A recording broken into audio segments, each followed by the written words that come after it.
హ్మ్. హ్మ్.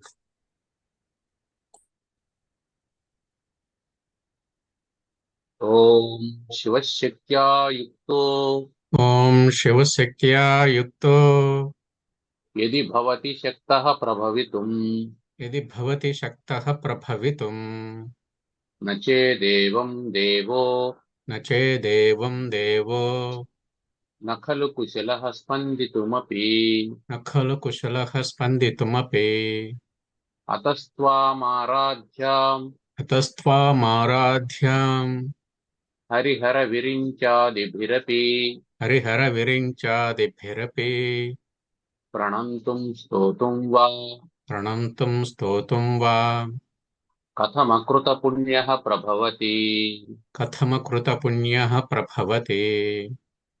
ఓం సర్వవేదాంత సిద్ధాంత గోచరం ఓం సర్వవేదాంత సిద్ధాంత గోచరం సమగోచరం తమగోచరం గోవిందం పరమానందం గోవిందం పరమానందం సద్గురుం ప్రణతోస్మ్యహం. సద్గురుం ప్రణతోస్మ్యహం. జగద్గురు శంకరాచార్యులు వారు వివేక చూడామణి ప్రకరణ గ్రంథంలో మనకు అన్నమయ, ప్రాణమయ, మనోమయ, విజ్ఞానమయ, ఆనందమయ కోశాలను గురించి చెబుతూ ఉన్నారు.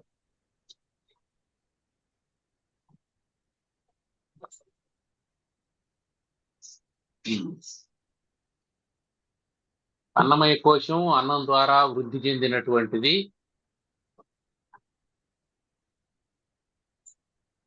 అన్నము ద్వారానే నశించిపోతుంది, అన్నంలో కలిసిపోతుంది ఇది. ఇప్పుడు మనం ప్రాణమయ కోశం, ప్రాణమయ కోశం ఏమవుతుంది? అది కూడా శాశ్వతమైనటువంటిది కాదు, అది కూడా పరబ్రహ్మం కాదు. ఇక మనోమయ కోశం గురించి తెలుసుకున్నాం మనం. మనోమయ కోశం ఎలాంటిది అనేదాన్ని చెబుతూ, ఆ మనోమయ కోశం ప్రాణాంతర్గతమైనటువంటిది. జ్ఞానేంద్రియాలు, మనస్సు కలిసి మనోమయ కోశం అని చెప్పి అంటాము అని. అది ఏం చేస్తుంది? సకల వృత్తుల యొక్క సముదాయం మనస్సు. మనిషికి కలిగేటువంటి ఆలోచనల యొక్క సముదాయమే మనస్సు. మనస్సుని ప్రత్యేకంగా ఒకటి ఉండదు. అది ఎలా ఉంటుంది అని అంటే, మనకు ఏ ఏ ఆలోచనలు అయితే కలుగుతున్నాయో అవన్నీ మనస్సు అని చెప్పి, ఇది ఒక హోమాగ్ని.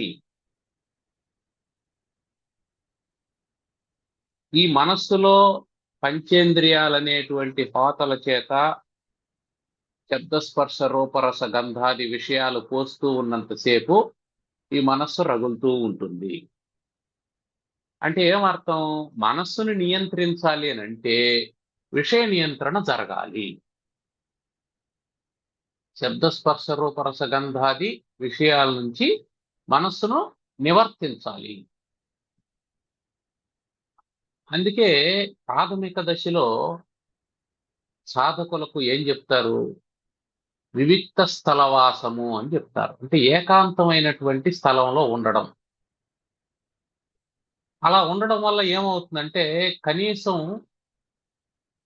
అవకాశం ఉండదు, దేనికి చూడడానికి అవకాశం ఉండదు, మిగతా విషయాలు కనిపించవు. అదైనా ఉంటుంది. శబ్దాలు వినిపించవు, వేరే వాళ్ళు లేదు కాబట్టి స్పర్శ ఉండదు, వేరే రూపాలు కనిపించవు. కనిపించే రూపాలు చెట్లు, రాళ్ళు, రప్పలో కనిపిస్తూ ఉంటాయి, జంతువులు కనిపిస్తూ ఉంటాయి. అట్లా వివిక్త స్థలవాసం అని చెప్పడానికి కారణం అది.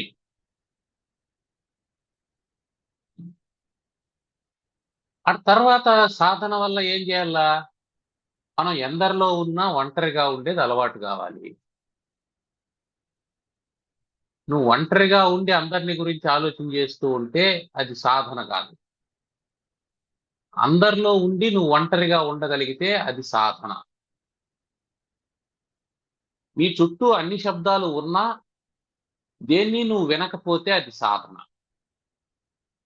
అంతేగాని 4 గదులకు అవతల ఎవరో మాట్లాడుకుంటూ ఉంటే అది నీ చెవిలోకి వస్తూ ఉందంటే అది సాధన కాదు. ఆయన భలే షార్ప్ అండి, వినేస్తాడని, అది సాధన కాదు. నీకు ఉండాల్సింది ఆ షార్ప్నెస్ కాదు, అది అనవసరమైనటువంటి శబ్దం, అది నీ చెవిలోకి రాకూడదు. ఇది రుచిగా ఉంది, ఇది రుచిగా లేదు, ఇది తినచ్చు, ఇది తినకూడదు అనే భేదం ఉండడం, తెలియడం సాధన కాదు. శరీరాన్ని పోషించుకోవడం కోసం ఆహారాన్ని స్వీకరించడం చాలా అవసరం. అయితే ఎంత అనేది సాధన, ఎంత తీసుకోవాలనేది సాధన. ఇట్లా ఈ శబ్దస్పర్శ రూపరసగంధాలు విషయ ఆజ్య ధారయా ప్రచీయమాన, అది జాజ్వల్యమాన, అది జాజ్వల్యమానంగా ప్రజ్వరిల్లుతూ మనోమయం అనేటువంటి అగ్ని ఈ ప్రపంచాన్ని దహించి వేస్తుంది. కాబట్టి ఈ శగలకి, ఈ పొగలకి అంత కారణం మనస్సు అని చెప్తున్నాడు. దీన్ని బట్టి ఏం అర్థం అవుతుందంటే, నిన్ను భయపెట్టే లేదా బాధ పెట్టే, నిన్ను సంతోషపెట్టే విషయం ఏది ప్రపంచంలో లేదు. నిన్ను దుఃఖపెట్టే విషయం కూడా ఏది ప్రపంచంలో లేదు. ఒకే ఒక విషయం ఉంది, అది నీ మనస్సు. అది నీ దుఃఖానికి కారణం అదే, నీ సుఖానికి కారణం అదే. ఈ విషయాన్ని చెప్తూ ఉన్నారు తర్వాత శ్లోకంలో.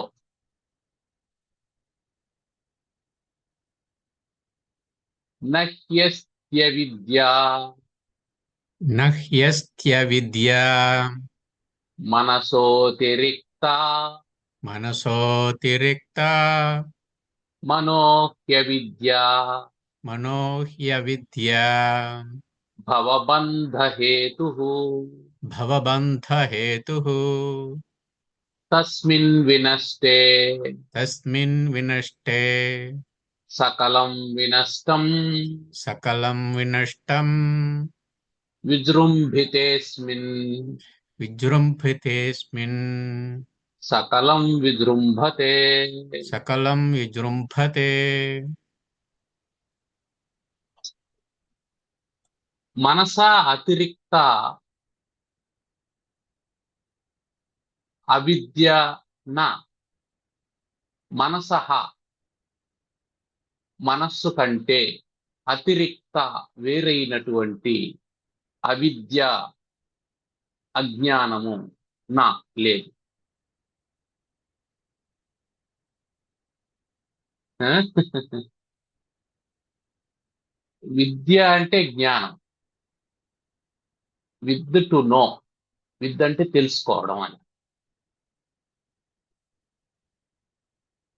దేని ద్వారా తెలుసుకుంటున్నాం మనం? మనస్సు ద్వారానే తెలుసుకుంటాం. మరి ఇక్కడేమిటి అవిద్య లేదు అని చెప్పి అంటున్నారంటే, అంటే అజ్ఞానం కూడా మనసుకు మించినటువంటి లేదు. ఎందుకు? తెలియకపోవడం అనేటువంటిది కూడా మనస్సు ద్వారానే జరుగుతుంది. మనం కళ్ళు మూసుకున్నాం,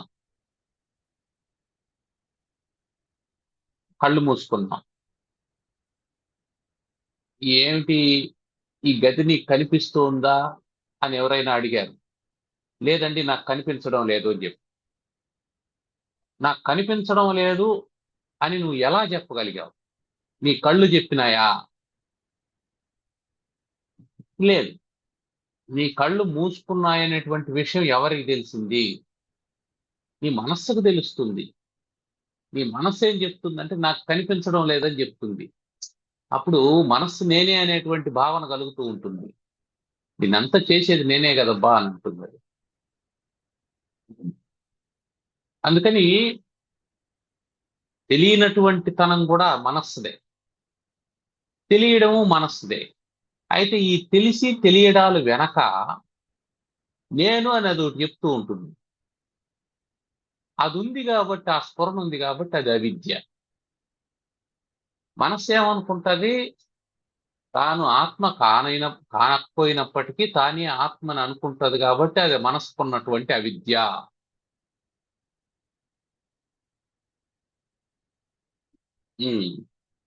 ఈ మనస్సుకు మించినటువంటి అవిద్య ఇంకొకటి లేదు, అజ్ఞానం ఇంకొకటి లేదు. ఈ మనస్సే సంసారానికి కారణం. మాయ ఎట్లా సృష్టికి కారణం అవుతుందో, అవిద్య అట్లా జీవ సృష్టికి కారణం అవుతుంది. కాబట్టి జీవునికి సంసారం ఏర్పడడానికి కారణం అవిద్య. అవిద్య మనస్సు వేర్వేరా అంటే కాదు, రెండు ఒకటే. రెండు ఒకటే.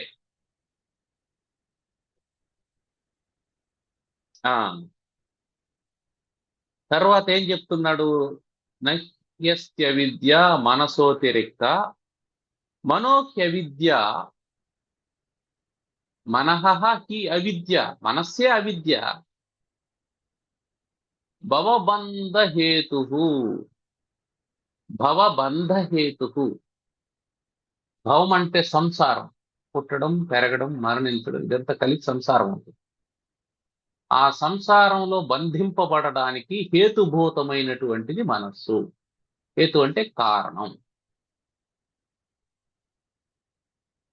అందుకే సాధనలన్నీ మనస్సుకు చెప్పాడు. ఉపాసనలు మనస్సు ద్వారా, సాధనలు మనస్సు ద్వారా. కారణం ఏంటంటే చైన్ అదే. అటు పారమార్థికతకు ఇట్లా లౌకికతకు రెండిటికి మధ్యలో ఉన్నటువంటి లింక్ మనస్సు. అయితే దీనికి పక్షపాతం ఎక్కువ మనస్సుకి. దేని మీద పక్షపాతం ఎక్కువ అంటే సంసారం మీద పక్షపాతం ఎక్కువ. భగవంతుని మీద దీనికి పక్షపాతం లేదు. అందుకని ఎప్పుడు సంసారంలోనే పడి గిలగిలా తిరుగులాడుతూ ఉంటుంది. అటు భగవంతుని వైపు వెళ్ళొచ్చు కదా, ఉండదు అక్కడ. కారణం ఏమిటంటే అక్కడ శబ్ద స్పర్శ రూపరస గంధాలు లేవు. పిల్లవాడు ఇంట్లో ఉండడు, ఎప్పుడు వీధిలోకి వెళ్ళి ఆడుకుంటూ ఉంటాడు. మరి ఇంట్లో ఉండొచ్చు కదరా, ఎండలో ఎందుకు వెళ్తావు అని అన్నాం అనుకోండి. అక్కడ ఫ్రెండ్స్ ఉన్నారు, మా ఆడుకోవడానికి వెళ్తున్నాను అని. ఆడుకోవడానికి అక్కడ బొమ్మలు ఉన్నాయి, ఆడుకోవడానికి అక్కడ స్నేహితులు ఉన్నారు, అందుకని వాడు వెళ్తాడు. మనస్సు కూడా అంతే. మనస్సు ఆడుకోవడానికి ప్రపంచంలో విషయాలు ఉన్నాయి, శబ్దం ఉంది, స్పర్శ ఉంది, రూపం ఉంది, రసం ఉంది, గంధం ఉంది. అందుకని ప్రపంచంలోకి పరుగులు తీస్తూ ఉంటుంది. మనస్సు పిల్లవాడులాగా ఆడుకోవడానికి, ప్రపంచంలోకి పరుగులు తీయడానికి కారణం ఏంటంటే ప్రపంచంలో దానికి కావలసినటువంటి విషయాలు ఉన్నాయి. భగవంతుని దగ్గర ఎందుకు ఉండదు? అక్కడ విషయాలు లేవు. అమ్మ బలవంతంగా కూర్చోబెడుతుంది పిల్లవాడిని, కూర్చోబెట్టి వాడికి ఏదో కథ చెప్తుంది, వాడికి ఏదో తినుబండారాలు ఇస్తుంది. ఆ కథ విన్నంతసేపు లేదా తినుబండారాలు ఉన్నంతసేపు వాడు అక్కడ ఉంటాడు. ఆ తర్వాత మళ్ళీ పరుగు. మనస్సు కూడా అంతే. పూజ చేస్తున్నాం, ఉపాసన చేస్తున్నాం, జపం చేస్తున్నాం, కాసేపు అక్కడ ఉంటుంది. నువ్వు చేస్తా ఉండు జపాన్ని, నేను ఇప్పుడే వస్తానని వెళ్ళిపోతుంది. మన చేతిలో జపమాల తిరుగుతూ ఉంటుంది, నోరు మంత్రం చెబుతూ ఉంటుంది, మనస్సు విషయాల మీదకి వెళ్ళిపోతుంది. మొన్న అలా జరిగింది, నిన్న ఇలా జరిగింది, రేపు అలా జరగాలి, దాని మీదకి వెళ్ళిపోతుంది. కౌంటింగ్ కూడా మిషన్లు వచ్చేసినాయి. ఎన్నిసార్లు మంత్రం చెప్తాను అని కౌంట్ చేసుకోవడానికి కూడా.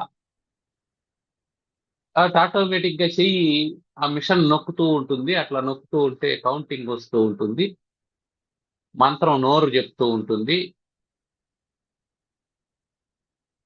ఇది నడుస్తూ ఉంటుంది. కానీ మనసు మాత్రం భగవంతుని యందు ఉండదు. ఏది ముఖ్యమో అది లేకుండా మిగతా ఎన్ని చేసినా ఏమవుతుంది? అది శవాలంకారము.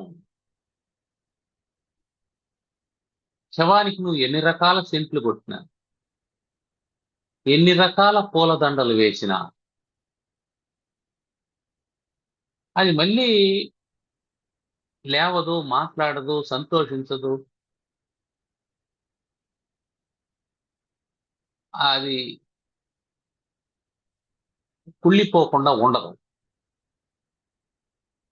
కాబట్టి శవానికి అలంకారం చేస్తే ఏ విధంగా అయితే నిష్ప్రయోజనమో, అట్లాగే మనస్సు ఏకాగ్రంగా అన్నటువంటి పూజ కూడా నిష్ప్రయోజనమైనటువంటిది. కాకపోతే అక్కడికి ఇక్కడికి ఒక తేడా ఉంది. శవానికి అలంకారం చేయడం నిష్ప్రయోజనం కాబట్టి మానేయచ్చు. మనస్సు ఏకాగ్రంగా అన్నటువంటి పూజ నిష్ప్రయోజనం కాబట్టి మానకూడదు. కారణం ఏంటంటే మనసు ఏదో ఒక సందర్భంలో తిరిగి వచ్చే అవకాశం ఉంది. అక్కడ ప్రాణం తిరిగి వచ్చే అవకాశం లేదు, కానీ ఇక్కడ మనసు తిరిగి వచ్చే అవకాశం ఉంది.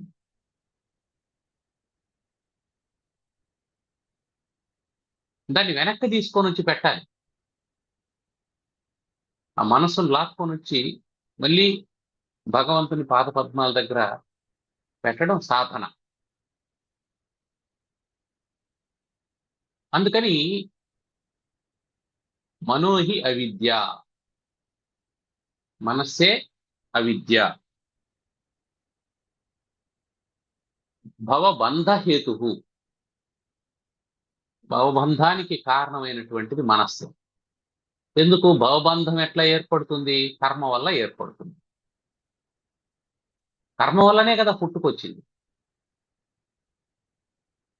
జన్మ రావడానికి కర్మ కారణం. మరి కర్మ దేంతో చేస్తావు? ఇంద్రియాల ద్వారా చేస్తావు. ఇంద్రియాలు స్వయంగా కర్మ చేయగలవా? లేదు. వాటికి మనస్సు యొక్క ప్రేరణ అవసరం. మనస్సు ప్రేరేపించినప్పుడే ఇంద్రియాలు పనిచేస్తాయి. ఆ మనస్సు యొక్క ప్రేరణతో ఇంద్రియాలు పనిచేస్తాయి కాబట్టి కర్మలన్నిటికీ మనస్సు కారణమవుతూ ఉన్నది. ఏ ఇంద్రియం ద్వారా చేసిన కర్మ అయినా సరే దానికి కారణం మాత్రం మనస్సే అవుతున్నది. అందువల్ల మనస్సు భవబంధ హేతు, భవబంధానికి మనస్సు కారణమవుతూ. అంటే దీన్ని బట్టి మనకేం అర్థమైంది? భవబంధం వల్ల కలిగేటువంటి సుఖం వా దుఃఖం వా ఏదైనా కావచ్చు, సుఖం కావచ్చు, దుఃఖం కావచ్చు, ఏదైనా సరే దానికి మూల కారణం మనస్సు. భవబంధ హేతు, హేతు కారణమైనటువంటిది. ఇప్పుడు అది కారణం అని తెలిసిపోయింది, దానివల్ల ఇది వస్తుంది తెలిసిపోయింది. ఎవడో ఒకడు చెత్త కుప్పకు నిప్పు పెట్టాడు, పొగ కమ్ముకునేసింది, భరించరానటువంటి వాసనతో పొగ కమ్ముకున్నది, ఇబ్బందిగా ఉంది. ఈ ఇబ్బందికి కారణం ఏమిటి అని చూశాం. చెత్త కుప్ప మండుతూ ఉంది. ఇప్పుడేం చేస్తావు? ఈ ఇబ్బంది తాత్కాలికంగా ఉండకూడదని అనుకుంటే ఆ చెత్త కుప్పను ఆర్పేస్తాం. సాధారణంగా ఏం చేస్తారంటే బడుల్లో చెత్త ఊడుస్తారు, ఊడ్చి ఆ పక్కన ఫ్లాట్ ఖాళీగా ఉంటే దాంట్లో పోసి పెడతారు. బాగా 11 గంటలు 11:30 అయినప్పుడు ఎండ వచ్చేటప్పుడు ఆ చెత్తను మళ్ళీ తీసుకుపోయి దూరంగా ఎక్కడైనా పోయాల్సిన అవసరం ఏర్పడుతుందని ఆ చెత్తకు నిప్పు పెడతారు. అది రగిలి రగిలి మండి మండి ఆ స్మెల్ అంతా మళ్ళీ స్కూల్లోకి వస్తూ ఉంటుంది. ఆ టీచర్లు, పసిపిల్లలు దీన్ని పీలుస్తూ ఉంటారు. అది ఒక్కొక్కసారి టాక్సిక్ గా కూడా ఉంటుంది. అట్లాంటి సందర్భాల్లో అరే ఇది పిల్లలకు హాని కలగజేస్తుంది అని అన్నప్పుడు అది ఎక్కడి నుంచి వస్తా ఉంది? చెత్త కుప్ప నుంచి వస్తా ఉంది. ఇప్పుడు 2 బకెట్లు నీళ్లు దాంట్లో పోసామంటే ఆరిపోతుంది. ఈ పిల్లలు లేనప్పుడు ఎప్పుడైనా వాళ్ళు కాచుకుంటే కాచుకోవచ్చు, లేదు తీసి పక్కన వేసుకోవచ్చు, అది తర్వాత విషయం. సో ఇప్పుడు హేతువు మనకు తెలిసింది. ఎత్ర ధూమః తత్ర వన్హిః. ఎక్కడ పొగుందో అక్కడ నిప్పు ఉంది. కాబట్టి పొగకు నిప్పు కారణమైంది, హేతువు తెలిసింది. ఇప్పుడు ఏం చేయాలా? నువ్వు పొగని ఆర్పలేవు. నువ్వు పొగను ఆపగలవా? పొగను ఆపలేవు. కానీ నువ్వు నిప్పును ఆర్పగలవు. దానివల్ల పొగ దానంతటదే ఆగిపోతుంది. ఈ రహస్యం మనకు తెలిసిందే అందరికీ. ఈ తెలియని వాళ్ళు ఎవరున్నారు ప్రపంచంలో? నిప్పును ఆర్పితే పొగ ఆరిపోతుందని తెలియనటువంటి వాళ్ళు ఎవరున్నారు? అందరికీ తెలుసు.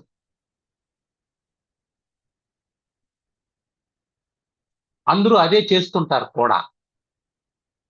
ఆ విషయంలో మాత్రం అదే చేస్తారు. కానీ ఈ విషయంలో, అంటే భవబంధానికి హేతు అయినటువంటి మనస్సు విషయంలో మాత్రం మనస్సును వదలరు, సంసారాన్ని వదులుతూ ఉంటారు. భార్య పిల్లలు సంసారం, దాన్ని వదిలేద్దాం. ఇల్లు వాకిలి సంసారం వదిలేద్దాం. వదిలేసి ఎక్కడికి పోతావు? ఇంకెక్కడికో పోతావు. అక్కడేం చేస్తావు? అక్కడ మళ్ళీ ఒక పెద్ద ఆశ్రమాన్ని పెట్టుకుంటావు. చిన్నింట్లో నుంచి పెద్ద ఇంట్లో. ఇక్కడ భార్య పిల్లలు ఆయన కలిపి మొత్తం 4 ఉండేవాళ్ళు. అక్కడికి పోయిన తర్వాత ఆయన మేనేజరు, ఆయన పని వాళ్ళు, ఇవంతా వంట వాళ్ళు అంతా కలిపి 20 మంది అయ్యారు. నువ్వు కార్యాన్ని వదిలితే ఇట్లాగే ఉంటావు, కారణాన్ని వదిలితే కార్యం నశించిపోతుంది. అందుకని ఏం చెప్తున్నానంటే, తస్మిన్ వినష్టే సకలం వినష్టం. తస్మిన్ వినష్టే, ఆ మనస్సు నశించిందంటే, తస్మిన్ వినష్టే, ఆ మనసు నశించిందంటే సకలం వినష్టం, అన్ని నశించిపోతాయి. తస్మిన్ విజృంభతే, తస్మిన్ విజృంభితే సకలం విజృంభతే. అది విజృంభించిందంటే అన్ని విజృంభిస్తాయి. అది నశించిందంటే అంటే పొగ రావడానికి కారణం ఏంటి? నిప్పు. నువ్వు ఆర్పాల్సింది ఏమిటి? నిప్పును ఆర్పాలి. నేను పొగ వస్తుందనేసి దాన్ని విసనకర్ర పెట్టి విసురుతూ ఉంటే పొగ పోతుందా? నేను పొగను ఆర్పుతానని. లేదు, ఇక్కడ పొగ వస్తుంది కాబట్టి ఇంకో చోటకు పోతాం, అక్కడ కూడా పొగే, అక్కడ కూడా చెత్తే, ఇక్కడ కూడా నిప్పు పెడతారు. బట్ ఇది కంటిన్యూగా జరుగుతూ ఉంటుంది. ఇదంతా ఎట్లాంటిదంటే, వర్షం వచ్చినప్పుడు తాత్కాలికంగా గొడుగు పట్టుకోవడం లాంటిది. గొడుగు పట్టుకున్నంత మాత్రం నువ్వు తడవు అనేం కాదు, తల తడవదు అంతే. ఆ గొడుగు నీకు సేఫ్ అని కూడా చెప్పలేం, గట్టిగా గాలి వచ్చిందంటే అది కూడా ఎగిరిపోతుంది. తాత్కాలికమైనటువంటిది. నువ్వు ఎప్పుడు సేఫ్? వాన ఆగిపోతే సేఫ్.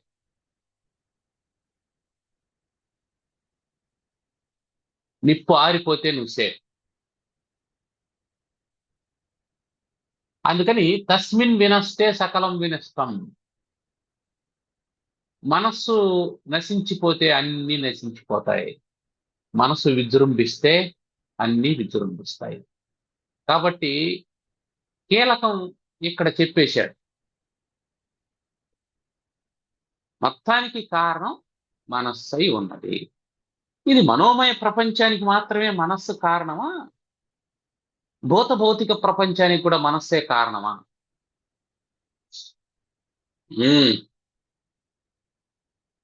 అస్సలు మనోమయ ప్రపంచం, భూత భౌతిక ప్రపంచం అనేది మనం ఏర్పాటు చేసుకున్నటువంటి విభజనే గాని ఉన్నది ఒకే ప్రపంచం, అది మనోమయ ప్రపంచమే. ఉండేది మనస్సే. ఆ మనస్సు గుర్తించిందంటే ప్రపంచం ఉంది, మనస్సు గుర్తించకపోతే ప్రపంచం లేదు.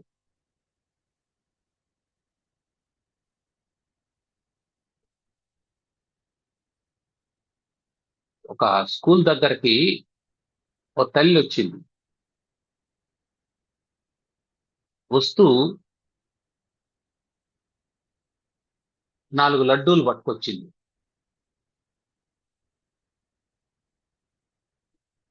స్కూల్లో చాలా మంది పిల్లోళ్ళు ఉన్నారు.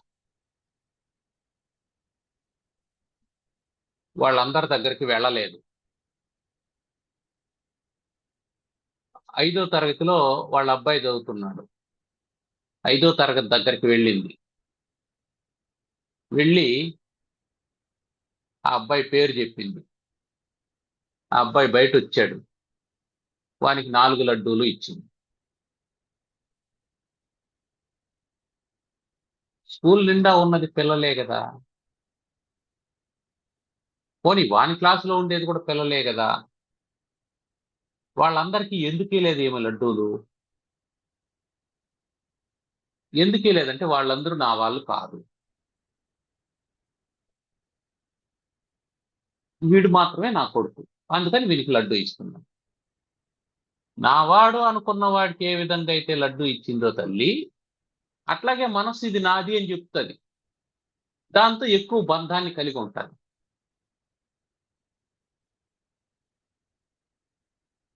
అందుకని తస్మిన్ వినష్టే సకలం వినష్టం, తస్మిన్ విజృంభితే సకలం విజృంభతే.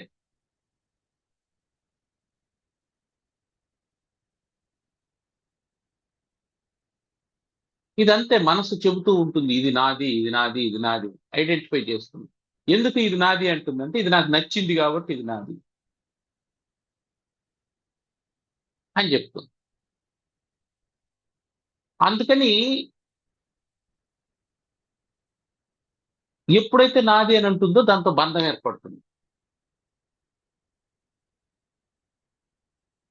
బంధహేతు, దాని మీద కలిగేటువంటి ఆసక్తి నీకు బంధానికి కారణం. వస్తువు పట్ల కలిగేటువంటి ఆసక్తి నీకు బంధానికి కారణమవుతుంది. ఈ ఆసక్తిని కలిగించేది ఏంది? ఇంద్రియాల ద్వారా మనస్సే కలిగిస్తుంది. మనం ఇదివరకు కూడా చెప్పుకున్నాం. మనం బట్టలు కొనేదానికి వెళ్తాం. బట్టలు ఎందుకు కొంటున్నాం? బేసిక్ నీడ్ ఏమిటి? చలి నుంచి, ఎండ నుంచి, నాగరికులు కాబట్టి మానవ మానాల నుంచి కాపాడుకోవడం కోసం బట్టలు వేసుకుంటాం. ఇది దాని పర్పస్. అక్కడికి పోయిన తర్వాత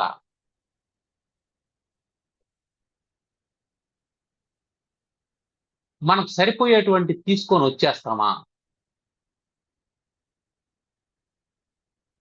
పోయినా నాది XXL సైజు, అదొకటి ఇవ్వు అని చెప్పి అడిగి తీసుకొని వచ్చేస్తామా? రామ్. XXL సైజులో డిజైన్లు ఏముండాయి చూపించండి. ఆ డిజైన్లో ఒక డిజైన్ చూసుకొని ఈ డిజైన్లో కలర్లు ఏముండాయి చూపించండి. ఆ డిజైన్లో ఈ కలర్ లేదా, ఈ కలర్లో ఆ డిజైన్ లేదా అని అడుగుతాం. నీ కలర్ ఏదైతే ఏమైంది, డిజైన్ ఏదైతే ఏమైంది? కలర్ కానీ డిజైన్ కానీ నీ పర్పస్ సర్వ్ చేయవు కదా.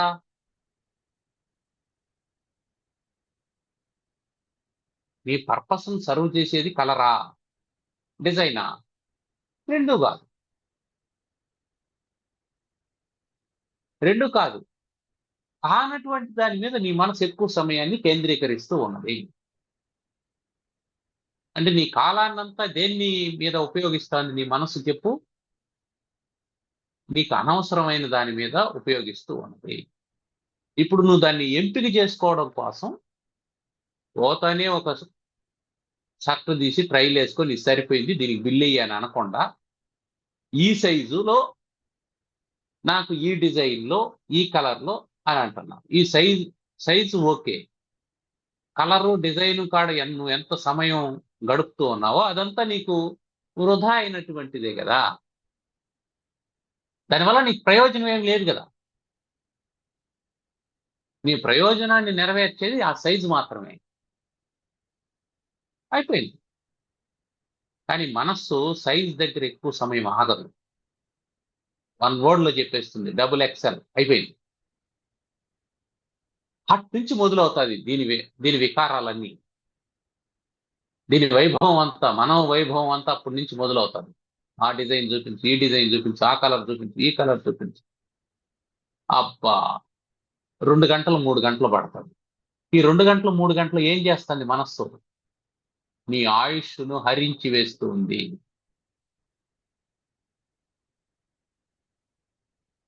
ప్రయోజనంగా బ్రతకాల్సినటువంటి జీవితాన్ని నిష్ప్రయోజనంగా మార్చివేస్తూ ఉన్నది.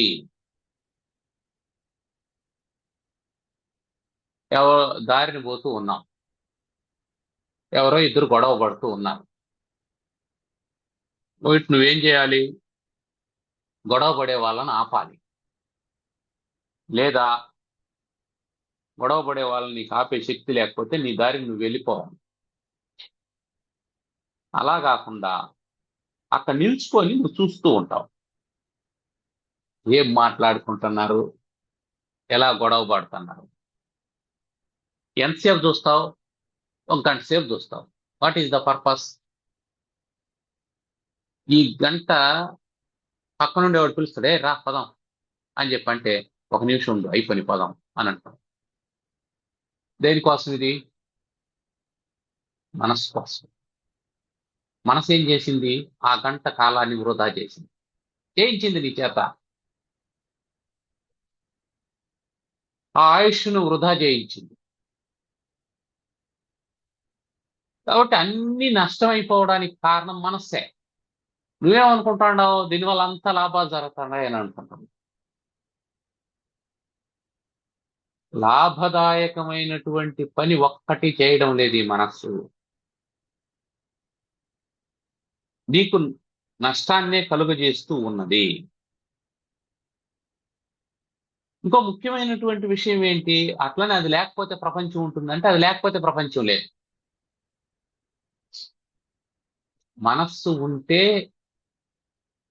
నీ లోపల ప్రపంచం ఉంటుంది, మనస్సు లేకపోతే నీ బయట ప్రపంచం ఉంటుంది. బయట ఉండే ప్రపంచాన్ని లోపలికి తెచ్చిపెట్టేది మనస్సు. పిల్లోడు ఏం చేస్తాడు? బయట రాళ్ళు రప్పలు పెట్టుకొని ఆడుకుంటూ ఉంటాడు. ఆ చెత్తనంతా తీసుకొని వచ్చి మళ్ళీ ఇంట్లో పెడతాడు. ఏమిటంటే రేపటికి ఆడుకోవడానికి కావాలని. అమ్మ ఏం చేస్తుంది? ఇవన్నీ తీసి బయటపడేరా అని చెప్పి అంటూ ఉంటాం. లేదమ్మా నాకు ఆడుకోవడానికి కావాలా అని చెప్పి వాడు ఒక డబ్బాలో వేసి పెట్టుకుంటాడు అన్ని.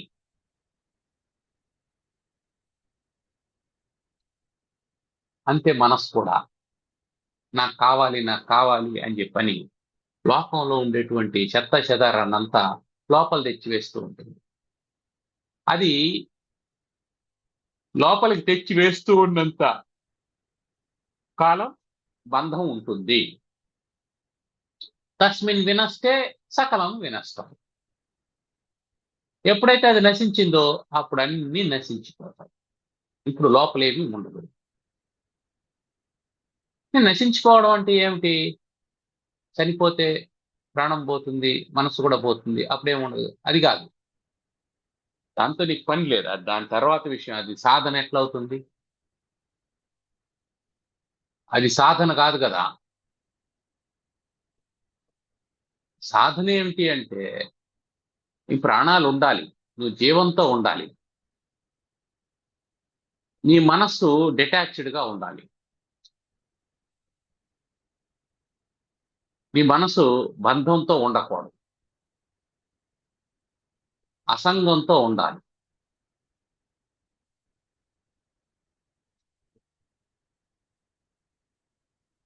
అలా కాదని వదిలేశామనుకో మనసు విజృంభిస్తుంది.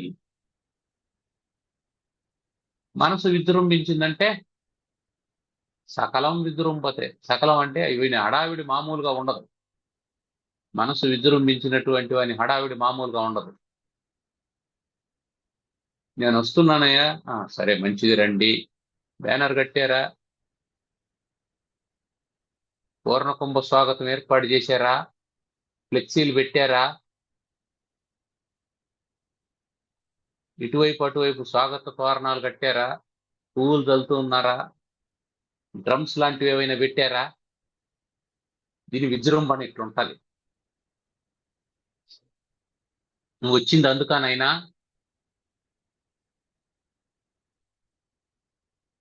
అంటే ఏది పర్పస్ అది తప్ప మిగతా చేస్తా ఉంటుంది మనస్సు. అది దీంట్లో ఉండేటువంటి విశేషం. అందుకని ఏం చెప్తున్నా అంటే దీంతో జాగ్రత్తగా ఉండు, ఏది అవసరమో దాన్ని తప్ప మిగతా అన్ని చేస్తూ ఉంటుంది ఇది అని.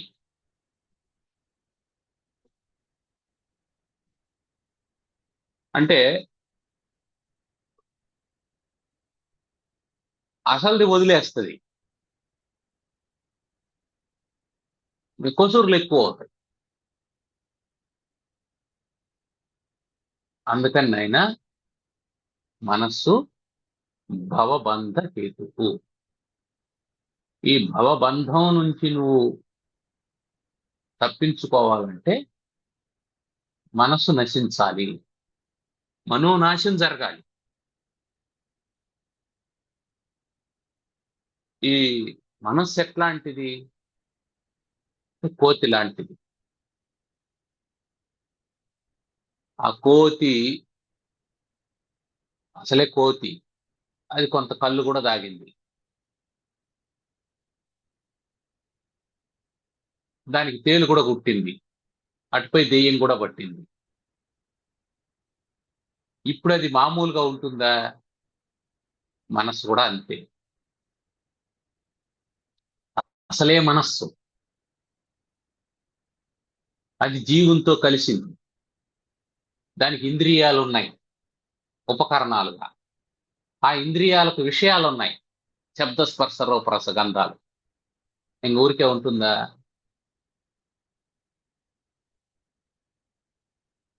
కాబట్టి ఏం చేయాలా? నీకు బంధం పోవాలి అనంటే అది కారణ సహితంగా నశించాలి. మనం వ్యవసాయం చేసేటువంటి వాళ్ళందరికీ తెలిసినటువంటి విషయం ఏంటంటే కలుపు తీస్తూ ఉంటాం, దాంట్లో తుంగ గరిక ఇవి వస్తూ ఉంటాయి, గడ్డి జాతి. ఇవి పైన చెక్తాం, మనం పైన చెక్కుతాం తుంగను కానీ గరికను కానీ. అప్పుడు కనిపించదు, నేల శుభ్రంగా ఉంటుంది. 2 రోజుల తర్వాత మళ్ళీ మొలకలు వస్తా ఉంటాయి, మళ్ళీ మొలకలు వస్తా ఉంటాయి. అందుకని ఏం చేస్తాం? లోపలికి తవ్వి, తుంగ అయితే దాని గడ్డలు, తుంగ ముస్తెలు అంటారు, ఆ తుంగ గడ్డల్ని వేర్లతో సహా, అదేవిధంగా గరికను కూడా వేర్లతో సహా తీసేస్తే అప్పుడు మళ్ళీ అది మొలక రాకుండా ఉంటుంది. మనస్సు కూడా అంతే, వేర్లతో సహా తీసేస్తే తప్ప దాని ప్రభావం ఉండదు. మనం ఏం చేస్తాం? తాత్కాలికంగా మనసును నిగ్రహిస్తాం జపం ద్వారాను, తపస్సు ద్వారాను, పూజ ద్వారాను, ఉపాసన ద్వారాను మనస్సును నిగ్రహిస్తాం. మనస్సు భగవంతుని మీదనే ఉంటది ఎంతసేపు.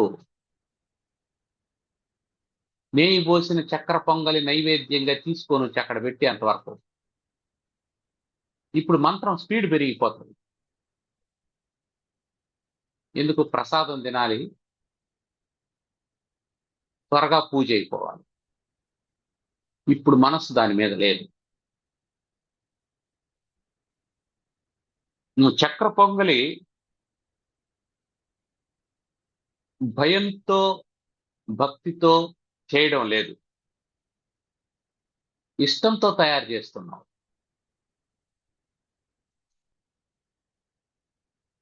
ఎవరి మీద ఇష్టంతో చేస్తున్నావు అంటే చక్ర పొంగలి మీద ఇష్టంతో తయారు చేస్తున్నావు.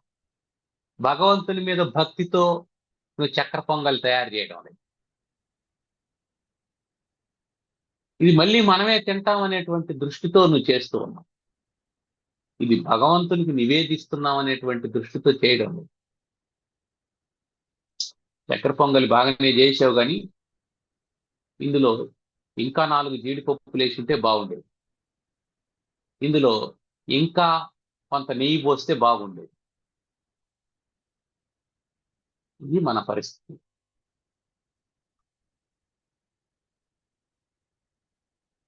చక్కెర పొంగల్ని భక్తితో చేసినామా, భక్తితో నివేదించినామా అనేది కాదు. కారణం ఏంటంటే మనస్సు ఇక్కడ దేనికి బానిసైంది? నాలుకకు బానిసైంది, రసనకు బానిసైంది. మనస్సు రసన వైపు వస్తుందే గాని మనస్సు భగవంతుని పాదాల వైపు వెళ్ళడం లేదు. అది మనం గుర్తుపెట్టుకోవాల్సింది. అందువల్ల భగవంతుని గురించి చర్చించకుండా పొంగల్ గురించి చర్చిస్తూ ఉన్నది మనస్సు. అది పొంగల్ గురించి చర్చిస్తూ ఉన్నది అని అంటే అర్థం ఏమిటి? అది నాలుకతో మమేకమై ఉంది అని అర్థం. కారణ సహితంగా కార్యాన్ని నాశనం చేసినప్పుడే ఇది సాధ్యమవుతుంది, బంధం పోతుంది. మరి ఎట్లా?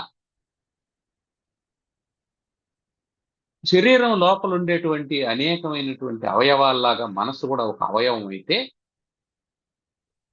మంచి సర్జన్ను చూసుకొని ఈ మనసు వల్ల ఇబ్బంది కలుగుతుంది, దీన్ని కట్ చేసి పడేయండి అని ఆ మనసును కత్తిరించి పడేయచ్చు. కానీ కెన్ యూ ఐడెంటిఫై? మనస్సును ఐడెంటిఫై చేయగలవా? అస్సలు లేదు. నీ వల్ల కాదు. ఎక్కడ ఉందో తెలియదు. నీ ఆలోచనలే నీ మనస్సు, నీ సంకల్పాలే నీ మనస్సు. అది అసలు మిరాకిల్, ఒక అద్భుతం. ఉంటే ఉంటుంది, లేదంటే లేదు. ఒకసారి పెద్దదిగా ఉంటుంది, ఒకసారి చిన్నదిగా ఉంటుంది, ఒకసారి అసలు ఉండదు, ఒకసారి నిద్రపోతా ఉంటుంది, ఒకసారి మేల్కొని ఉంటుంది, ఒకసారి గొడవకు కారణం అవుతుంది, ఒకసారి ఆనందానికి కారణం అవుతుంది. అబ్బబ్బబ్బబ్బ, దీని వైచిత్ర్యం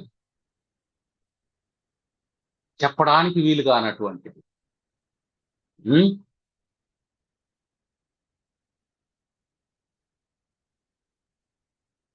ఇప్పుడు ఏం చేయాలా? దీన్ని సంకల్పాలు లేకుండా చేస్తే మనసు దాని అంతటా అదే అణిగిపోతుంది. ఎందుకంటే మనసు అంటే సంకల్పాలే కాబట్టి. సంకల్పరహితంగా తస్మిన్ వినస్తే సకలం వినస్తాం. అది నశించిపోవడం అంటే అర్థం ఏంటి? మనసు నశించిపోదు, సంకల్పాలు నశించాలి. సంకల్పాలు నశించాలి. సంకల్పాలు మన ప్రమేయంతో వస్తున్నాయా, మన ప్రమేయం లేకుండా వస్తున్నాయా?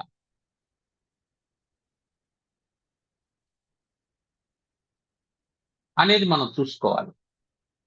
మన ప్రమేయంతోనే సంకల్పాలు వచ్చేటివి కొన్ని ఉంటాయి, మన ప్రమేయం లేకుండా వచ్చే సంకల్పాలు కొన్ని ఉంటాయి.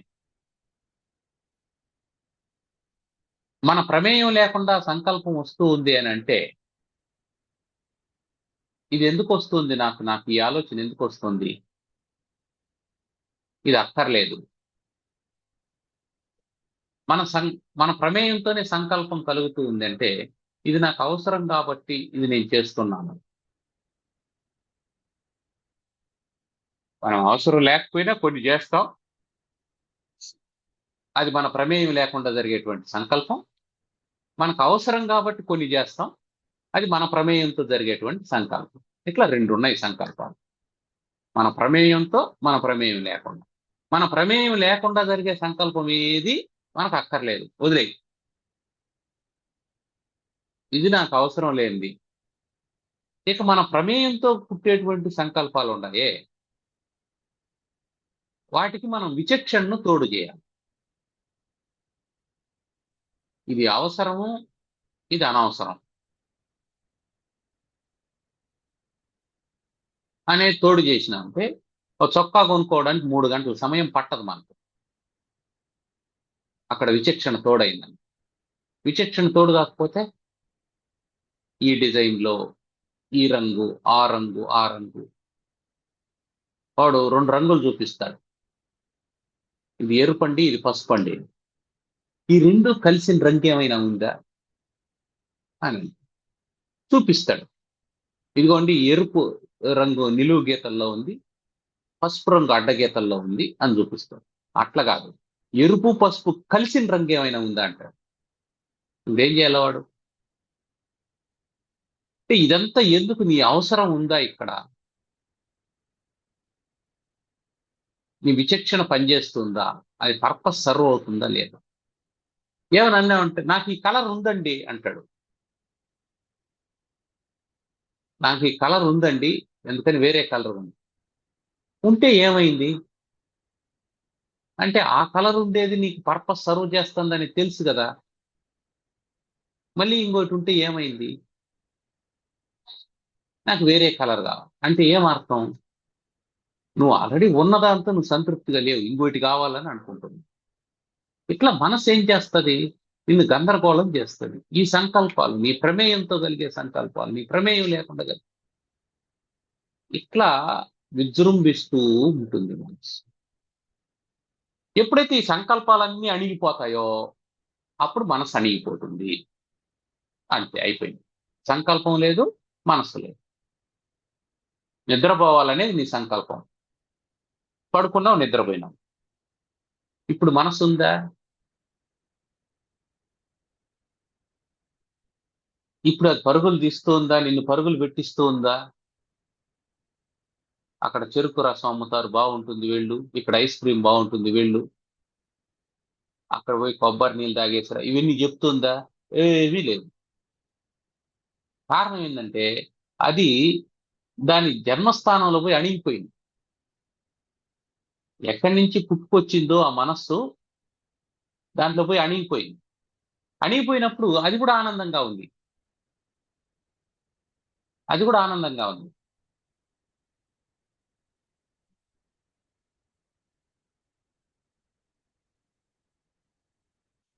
లేస్తుందండి, నిద్ర లేస్తుంది. అప్పుడు కూడా అది ఉండాల్సిన చోట ఉండొచ్చు, ఉండదు. లేవగానే అమ్మో ఎంతసేపు నేను ఊరికే ఉండిపోయాని అని. ఏది? కళ్ళు చూడు, ముక్కు వాసన వస్తుందా, నాలుక మాట్లాడడం మొదలు పెట్టావా అని పురమాయించడం మొదలు పెడుతుంది. అంటే దాని ఉద్దేశం ఏమిటంటే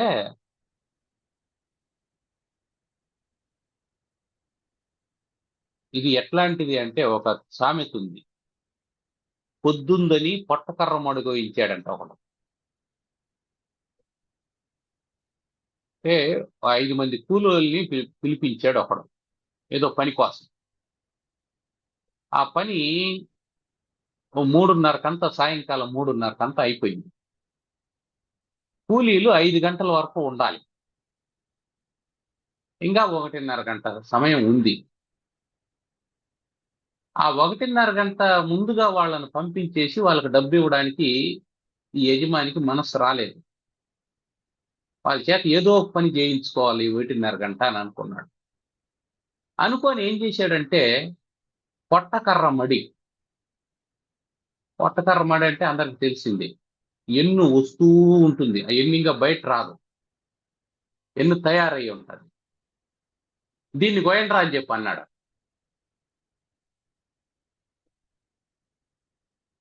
వాళ్ళు అన్నారు, అయ్యా దీన్ని కోస్తే పనికిరాదు. అంటే పోయకుండా ఊరికేనే డబ్బులు తీసుకుపోదామని అనుకుంటున్నారా? చెప్పిన పని చెయ్యి అని చెప్పాను. ఇప్పుడు వాళ్ళు ఏం చేస్తారు? పొట్టకర్ర మడి కోసేశారు. ఎవడికి నష్టం? ఎవడికి నష్టం? వాడికే నష్టం. అట్లా ఈ మనసు ఏం చేస్తుందంటే ఈ కూలీల చేత, జ్ఞానేంద్రియ కర్మేంద్రియాలు అనేటువంటి కూలీల చేత పొట్టకర్ర మడిపోయిస్తూ ఉంటుంది. అందుకని అది ఏం చేస్తుందో జాగ్రత్తగా చూసుకోవాలి. కారణం ఏంటంటే ఇవి ఖాళీగా ఉన్నాయి, దీనికి పని చెప్పలేదే, దీనికి పని చెప్పలేదు, దీనికి పని చెప్పలేదు. ఏయ్ కాసేపు కళ్ళు మూసుకో, ధ్యానం చేయి అని చెప్పన్నావు అనుకో, కళ్ళు మూసుకోని ఉంటాయి, కళ్ళు మూసుకోని ఉంటాయి. వెంటనే మనసులో వచ్చే ఆలోచన ఏంటి? అందరూ కళ్ళు మూసుకొని ఉండారా, మనం మాత్రమే కళ్ళు మూసుకొని ఉన్నావా? ఒకసారి చూద్దామని కళ్ళు తెరిచి అందరినీ చూస్తుంది.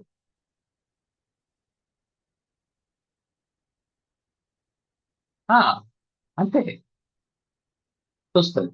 అంటే మనసు ఏం చేస్తుంది? వాడిని ఊరికి ఎందుకు పెట్టాలా, వాడికి ఊరికి ఎందుకు జీతం ఇవ్వాలా అన్నట్టు ఉంటుంది ఇది. ఇప్పుడు ఏమైంది? ఎవరికి నష్టమైంది? అందరూ కళ్ళు మూసుకొని ధ్యానం చేసుకుంటారు, నన్ను కళ్ళు తెరిచావు. ఎవరికి నష్టమైంది? నీకే నష్టమైంది. అందువల్ల మనస్సు ఇలా విజృంభించి భవబంధానికి హేతు అవుతూ ఉన్నది. మరి దీన్ని ఎలా అదుపు చేసుకోవాలి? దీని ప్రభావం ఇంకా ఏముంది అని అంటే, స్వప్నేర్థ శూన్యే స్వప్నేర్తశూన్యే స్వజతి స్వశక్త్యా స్వజతి స్వశక్త్యా భోక్త్రాది విశ్వం భోక్త్రాదివిశ్వం మన ఏవ సర్వం మన ఏవ సర్వం తథైవ జాగ్రత్యపి నో విశేషః తథైవ జాగ్రత్యపి నో విశేషః తత్సర్వమేతత్ తత్సర్వమేతత్ మనసో విజృంభణం. మనసో విజృంభణం. స్వప్నే, స్వప్నమునందు, అర్థశూన్యే, వస్తురహితంగా ఉంటుంది. స్వప్నంలో వస్తువులు ఉన్నాయా అంటే వస్తువులేవి లేవు. మరేమైంది? మన ఏవ స్వశక్త్యా సృజతి, మనస్సే తన శక్తితో సృష్టిస్తుంది స్వప్నాన్ని. ఎవడో అప్పు తీసుకున్నటువంటి వాడు తిరిగి ఇచ్చాడు, అట్లా కల వచ్చింది. ఆ డబ్బు తీసుకెళ్లి బీరువాలో పెట్టినట్టు కల్లో వచ్చింది. ఇప్పుడు మేల్కొని బీరువా తీసి చూస్తే డబ్బు ఉంటుందా? లేదు.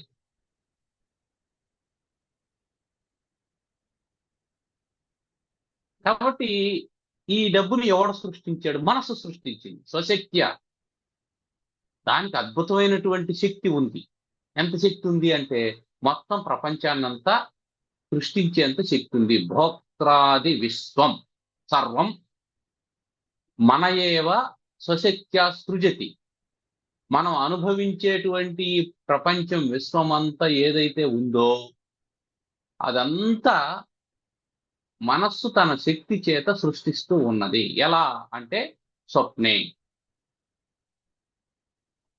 అక్కడ ఏమీ లేదు. దానికి సిమెంట్ లేదు, ఇటుకలు లేవు, స్టీల్ లేదు, నీళ్లు లేవు, మిషనరీ లేదు, కానీ బిల్డింగులు కడతారు.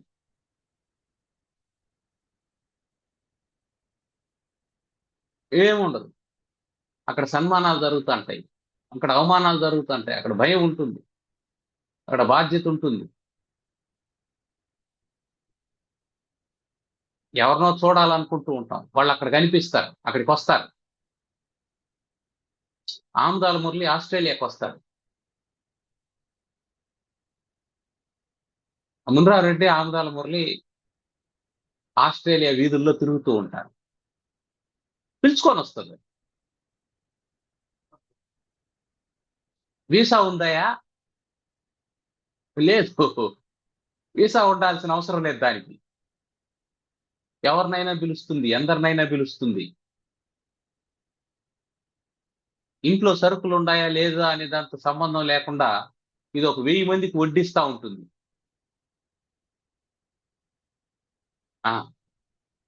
అర్ధశూన్యే, అర్థశూన్యే, వస్తువే లేదు, వస్తువే లేదు, కానీ అన్ని జరుగుతూ ఉంటాయి. ఇంట్లో బియ్యపు గింజ లేదు, కానీ 1000 మందికి అన్నదానం జరుగుతూ ఉంటుంది. పడుకొని ఉంటాడు మధ్యాహ్నం పూట ఓ బిచ్చగాడు, ఎండకి బ్రిడ్జి కింద పడుకున్నాడు. వాడికి కల వచ్చింది. ఏమని కల వచ్చింది? ఈ యుద్ధం జరుగుతూ ఉంది, ఈ యుద్ధాన్ని మీరు ఎలాగైనా ఆపాలి, అని అందరూ వచ్చి ఆయన్ని వేడుకున్నారు. వేడుకుంటే ఆయన ఏ ఏ దేశాలైతే యుద్ధాలు చేస్తాండాయో ఆ దేశాధినేతలను కూర్చోబెట్టుకొని వాళ్ళతో మీరు చేస్తున్నది తప్పు, యుద్ధం చేయకూడదు అని చెప్పి అన్నారు. అలాగేనండి అని చెప్పి అని వాళ్ళిద్దరు చేతులు కల్పించారు. వాళ్ళు చాలా సంతోషించారు. సంతోషించి ఈయనకు బహుమానంగా $1 మిలియన్ డబ్బిచ్చారు. ఆ పెట్టెను విమానంలో పెట్టారు.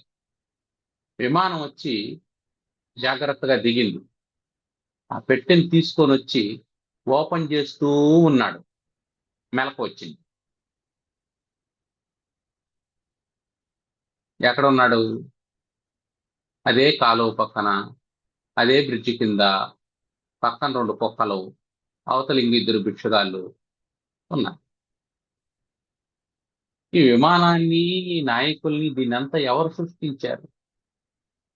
స్వశక్త్యా మన ఏవ సర్వం సృజతి. ఎట్లా? అర్థశూన్యే, ఏమీ లేకుండా.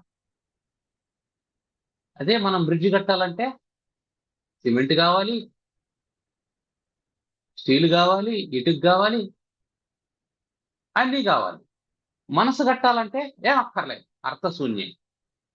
అది దాని గొప్పతనం. ఏమీ లేకుండానే అన్నిటిని చూపించేస్తుంది.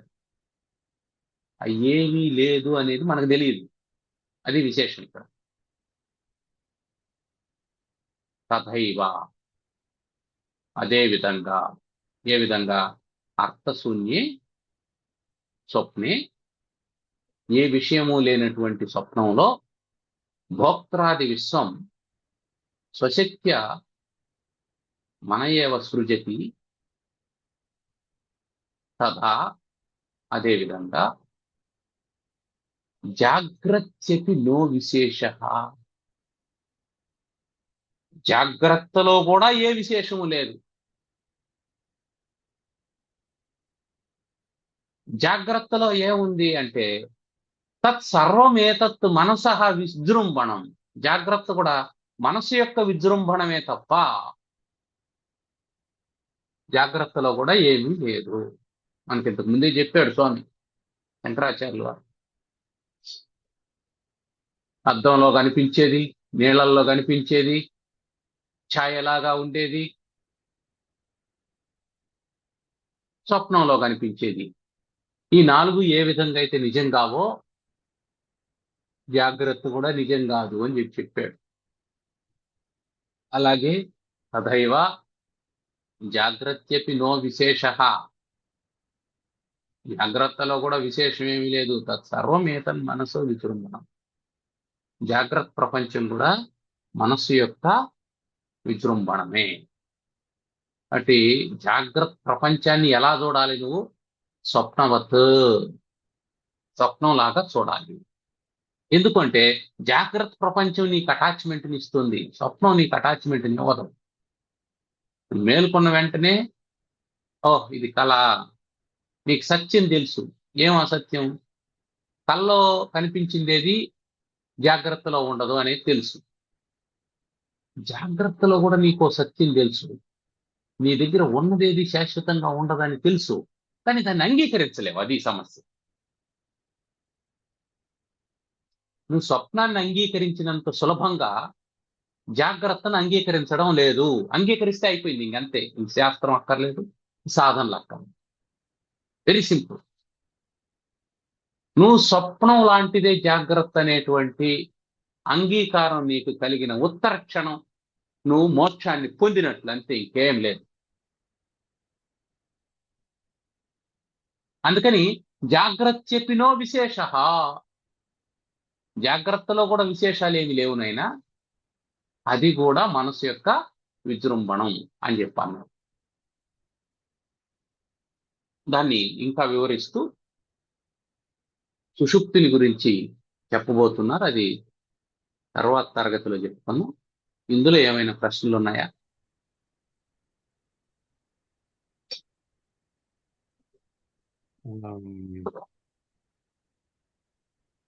స్వప్నంలో జరిగింది ఒకవేళ జాగ్రత్తలో జరిగినా కూడా అన్కాన్షియస్ గా ఎన్నెన్నో జరుగుతుంటాయి. ఉమ్, ఆ, అంటే మనకు తెలియకుండానే మనసు అన్కాన్షియస్ మైండ్, కాన్షియస్ మైండ్ అనేసి అంటాం కదా. ఉమ్. సో ఆ విధంగా స్వప్నంలో ఏ విధంగా అయితే జరిగేది మనకు తెలియదో, కానీ జాగ్రత్తలో కూడా ఏమేమి జరుగుతున్నది కూడా మనకు తెలియకుండానే కొన్ని జరిగిపోతూ ఉంటాయి. ఉమ్. జరిగిన తర్వాత మనమే చేసామా అన్నట్టు కూడా అవకాశం ఉంటుంది. అదే మనం ఇందాక చెప్పుకున్నామే, మనస్సు మన వివేచనతో కొన్ని చేస్తూ ఉంటుంది, దాని వివేచనతో కొన్ని చేస్తూ ఉంటుందని. మన మనతో ప్రమేయం, మన ప్రమేయం, మన మన ప్రమేయం ప్రమేయంతో లేకుండా. మన ఉమ్, ప్రమేయంతో చేస్తూ ఉండేది, మన ఉమ్, ప్రమేయం లేకుండా అది చేస్తూ ఉంటుంది. అది చేస్తుంటది. దానికి కారణం ఏంటంటే అక్కడ ప్రారంధం కారణం. ఉమ్, అయితే మన ప్రమేయం లేకుండా మనసు చేసేటువంటివి ప్రారంధం కారణం కాకపోతే మనం దాన్ని అదుపు చేయొచ్చు. ప్రారంధం కాకపోతే ప్రారంధం అదుపు చేయదు. అదుపు చేయొచ్చు. ప్రారంధం కారణం అయితే మనం అదుపు చేయలేం, కానీ యాక్సెప్ట్ చేయొచ్చు. ఆ, ఇలా జరుగుతుందంటే నా ప్రారంధం కొద్ది ఇలా జరుగుతుంది, దీన్ని నేను అనుభవించాల్సిందే అని యాక్సెప్ట్ చేయొచ్చు. అప్పుడు దుఃఖం యొక్క తీవ్రత తగ్గిపోతుంది. ఉమ్, నువ్వు అంగీకరిస్తే తీవ్రత తగ్గిపోతుంది. ఇప్పుడు ఏమవుతుందంటే, భార్య పిల్లలు ఇంట్లో ఆకలితో ఉన్నారు. ఒకడు రాళ్లు మోసే పనికి వెళ్ళాడు. విపరీతమైన బరువు, విపరీతమైన కష్టం, ఎండ, చెమట గారుతోంది. అతని మనసులో ఏముంది? సాయంకాలం వరకు ఎంత కష్టమైనా సరే ఈ పని చేసి వాళ్ళు ఇచ్చే డబ్బులు తీసుకెళ్ళినామంటే మనం భార్య పిల్లలకు అన్నం పెట్టచ్చు అని ఉంది. ఇప్పుడు ఏం చేశాడు? దాన్ని అంగీకరించాడు. అదే డబ్బులు ఉన్నటువంటి వాడు ఆ పనికి వచ్చాడు అనుకో, ఎందుకు చేయాలి నేను ఇంత కష్టమో, ఈ ఎండలో ఇంత బరువులు ఎందుకు మోయాలా అన్నాడు. లేదు, నువ్వు సాయంకాలం దాకా చేయాల్సిందే అని బలవంతంగా చేయిస్తాడారు అనుకో, ఎట్లా చేస్తాడు? చాలా కష్టంతో చేస్తాడు. బాస్ ఉన్నాడు, బాస్ ఏం చేస్తాడు? ఇదిగో నువ్వు ఈ పని చేసేసి వెళ్ళాలి అని చెప్పి అన్నాడు అనుకో, ఏమిరా వీడి దగ్గర తగులుకున్నాము అని ఆ బాసును తిట్టుకుంటూ, వీని తలరాతను తిట్టుకుంటూ ఏదో ఒక రకంగా సాయంకాలం వరకు అరకొరగా పనిచేసి పూర్తి చేస్తాం. అదే వీడికే ఆసక్తికరమైనటువంటి విషయం అనుకున్నాం, బాస్తో పని లేదు, మిగతా వాళ్ళతో పని లేదు, వాడు ఆనందంగా చేస్తూ ఉంటాడు, పనిలో నిమగ్నం అయిపోయి మునిగిపోయి చేస్తూ ఉంటాడు. సో ఇక్కడ యాక్సెప్టెన్స్ అనేది ఒకటి ఉంది, చూసినావో, అది ప్రారంధాన్ని కూడా మనం ఎప్పుడైతే యాక్సెప్ట్ చేస్తామో అప్పుడు ఆనందంగా అనుభవించేస్తాం.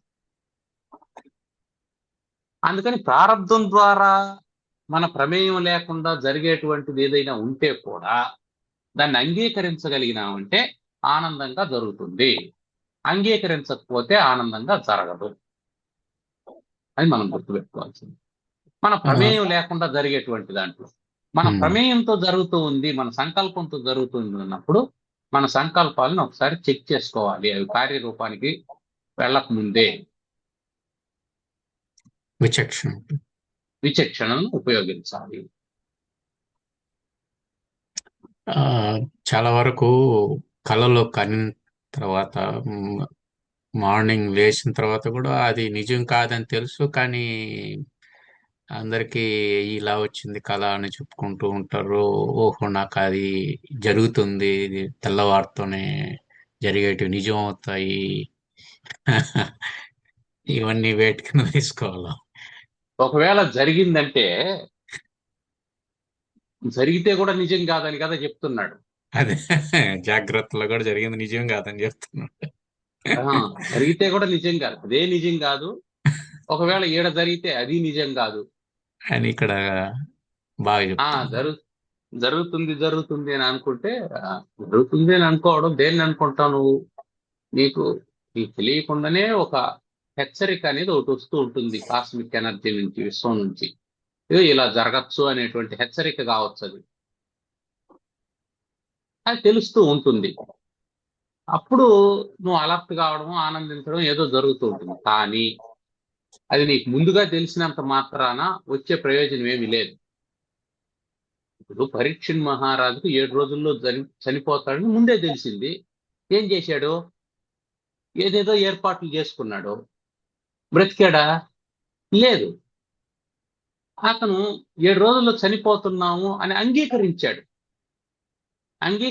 కాబట్టి ఆనందంగా భాగవతాన్ని విని శరీరాన్ని వదిలిపెట్టాడు. అదే 7 రోజుల్లో చనిపోతాము అని మనకు తెలిసింది అనుకున్నాం. ఇప్పుడు క్యాన్సర్ పేషెంట్లు ఉంటారు, వాళ్ళకి చెప్తాడు డాక్టరు మ్యాక్సిమం 3 నెలలు బ్రతుకుతాడండి, అంతకంటే బ్రతకడం అని. అతను 3 నెలలు బ్రతకడం, 30 రోజులకే చనిపోతాడు. ఎందుకంటే నేను 3 నెలలే చనిపోతాను, 3 నెలలు చనిపోతాను అనేటువంటి ఆలోచనతో ఇంకా ముందే చనిపోతాడు. అదే అతను ఏముందిలేండి, ఇట్లాంటి సిచ్యువేషన్ లో నుంచి కూడా బ్రతికినటువంటి వాళ్ళు చాలా మంది ఉన్నారు, దీన్ని జయించవచ్చు, మీరు ధైర్యంగా ఉండండి అని చెప్పి అన్నాడు అనుకోండి. అరే ఇది బాగైపోతుందంట అనేటువంటి భావనతో అతని లైఫ్ ఎక్స్టెన్షన్ జరుగుతుంది. ఇక్కడ కారణం ఏమిటి? మనస్సే కారణం అవుతుంది.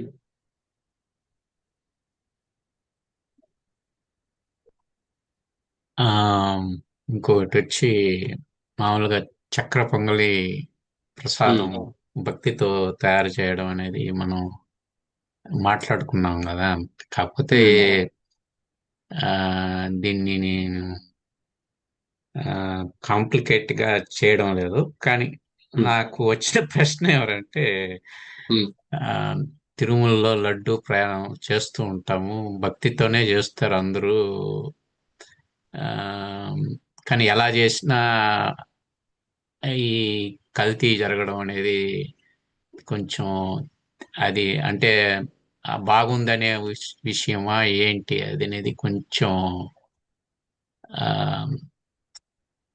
ఇబ్బందిగా తోస్తుంది అనమాట. ఎందుకు మనకు అవన్నీ మనం చెప్పడానికి లేదు, కానీ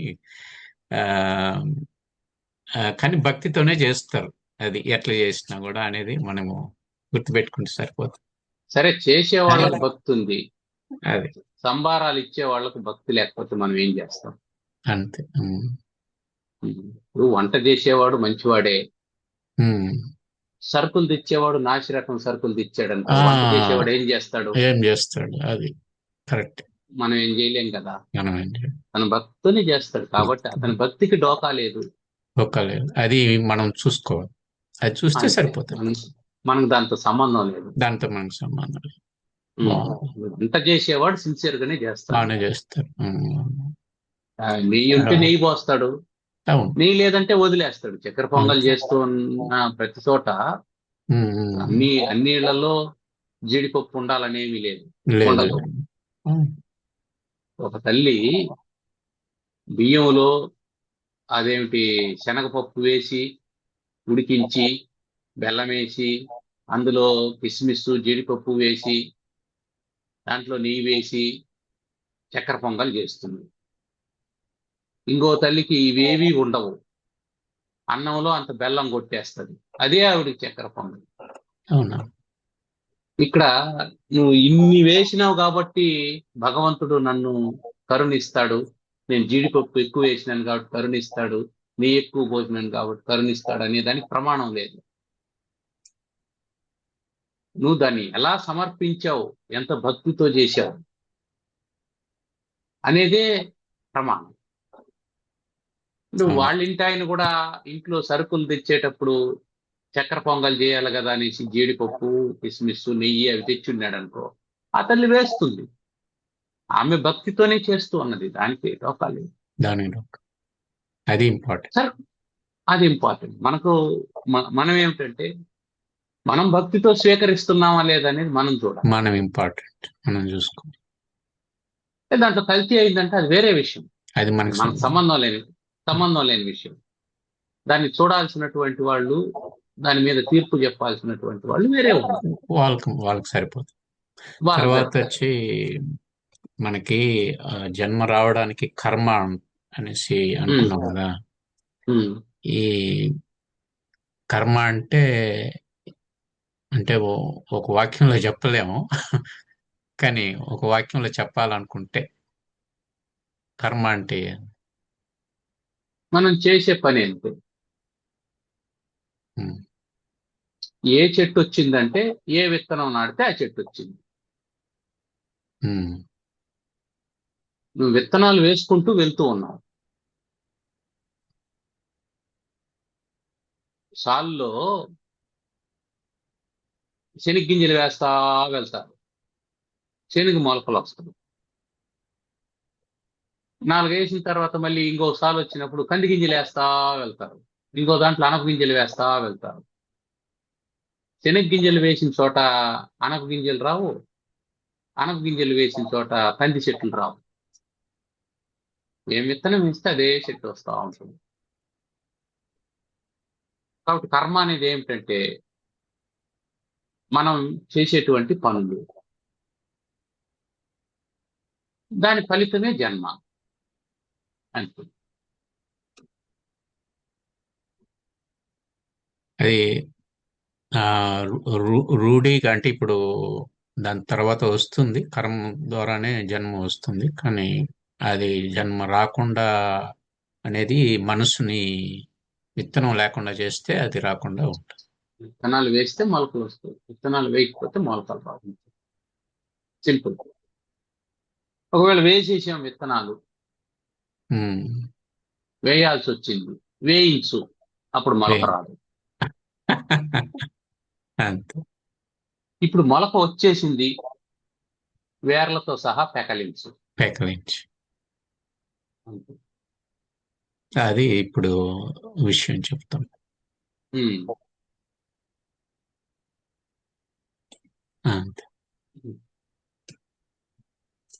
ఓం సర్వమంగళమాంగళ్యే శివే సర్వార్థసాధికే శరణ్యే త్ర్యంబకే గౌరీ నారాయణి నమోస్తుతే.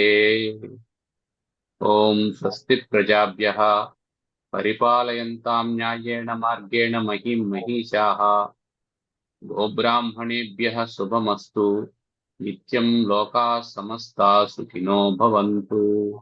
ఓం శాంతి శాంతి శాంతి. ధన్యవాదాలు.